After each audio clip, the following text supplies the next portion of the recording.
யாழ் செம்மணியில் இடம்பெற்று வரும் அணையா விளக்கு இறுதி நாள் போராட்டத்தில் கடும் குழப்ப நிலை ஏற்பட்டுள்ளது. போராட்ட களத்திற்கு நாடாளுமன்ற உறுப்பினர் சாணக்கியன் உள்ளிட்டோர் வருகை தந்த நிலையில் போராட்டத்தில் ஈடுபட்ட மக்கள் கடும் அதிருப்தி அடைந்து முரண்பட ஆரம்பித்துள்ளனர். செம்மணி போராட்ட களத்தை தங்களது அரசியல் தேவைக்காக பயன்படுத்த வேண்டாம் என தெரிவித்து பொதுமக்கள் சீற்றமடைந்ததுடன் அந்த இடத்திலிருந்து சாணக்கியன் உள்ளிட்டோரை வெளியில் செல்லுமாறு கோரி முரண்பட்டதாக அங்கிருக்கும் எமது செய்தியாளர் தெரிவித்தார். இதனையடுத்து போராட்ட களத்திலிருந்து சாணக்கியன் உள்ளிட்ட சிலர் வெளியேறி சென்றனர் என்பது குறிப்பிடத்தக்கது.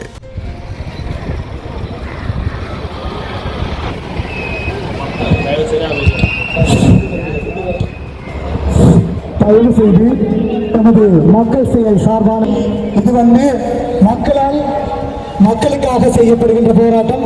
இதில் கட்சி விகிதங்கள் கடந்து அனைவரையும் கலந்து கொள்ளுமாறு நாங்கள் மீண்டும் மீண்டும் ஊடகவியலாளர் சந்திப்பில் வலியுறுத்தி இருந்தோம். எனவே இதில் எந்த கட்சி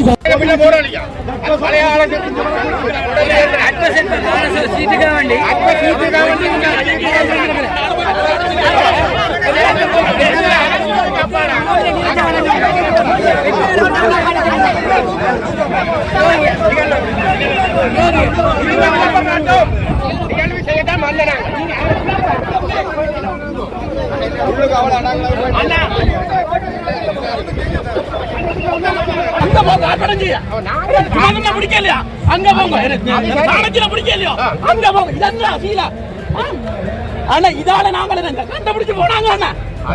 இதால கண்டுபிடிச்சு ஒற்ற கையேலா ஒற்ற காலையில இதுல வச்சு பெரிய புடுங்குறீங்க. உமா மகனா சும்மா இந்த சரி நாங்க பொதுவுல எல்லாருக்குமே அழைப்பு விட்டோம். எல்லாரும் நினைக்கிறேன். ப்ளீஸ் இதோட விடுங்க. தயவு செய்து நீண்ட காலமா எனக்கும் எல்லாத்தையும் தெரியும். ப்ளீஸ் இந்த மாதிரியான விஷயங்களை தவிர 14 வயதுல போனா காசு கொடுத்தா போல இல்லாத செய்யலாம். அப்படி சொல்லுமா நியாயம்? போராட்டத்தை கூட பேராது. எவனுக்கு போராட்டத்தை கூட நான் காசு கொடுத்தேன். நீங்கள் இந்திய நாமோட சேர்ந்து அடிச்சாடி எல்லாரோட அப்பா போனவங்க இப்ப சேர்றதுக்கு செய்யறதெல்லாம் செய்து போது இன்ன போல காசுக்காரன் நடக்குது. காசை வச்சு எங்கட தேசத்தை அடிக்க நிற்கிறாங்க.